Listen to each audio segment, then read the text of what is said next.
Arestado ang rank number 6 most wanted person sa buong lalawigan ng Laguna sa ikinasang manhunt operation ng First Laguna Provincial Mobile Force Company.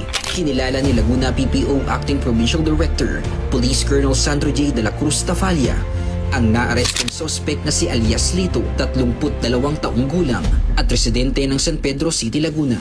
Naaresto ang akusado dakong alas 6:20 ng gabi kahapon, May 20, 2026 sa Barangay San Antonio, San Pedro City, Laguna sa bisa ng warrant of arrest para sa 2 kasong rape by sexual assault sa pamumuno ni Police Major Carlos Villanusa, Force Commander ng 1st LPMFC. Patagumpay na natunton ng kanilang mga operatiba ang pinagtataguan ng sospek na nagresulta sa kanyang agarang pagkakaaresto. Ang akusado ay kasalukuyang nasa kustodiya ng San Pedro PNP para sa kaukulang dokumentasyon at disposisyon. Samantala, muling tiniyak ng Laguna PNP ang kanilang patuloy na kampanya laban sa kriminalidad upang mapanatili ang kapayapaan at kaligtasan sa buong lalawigan ng Laguna.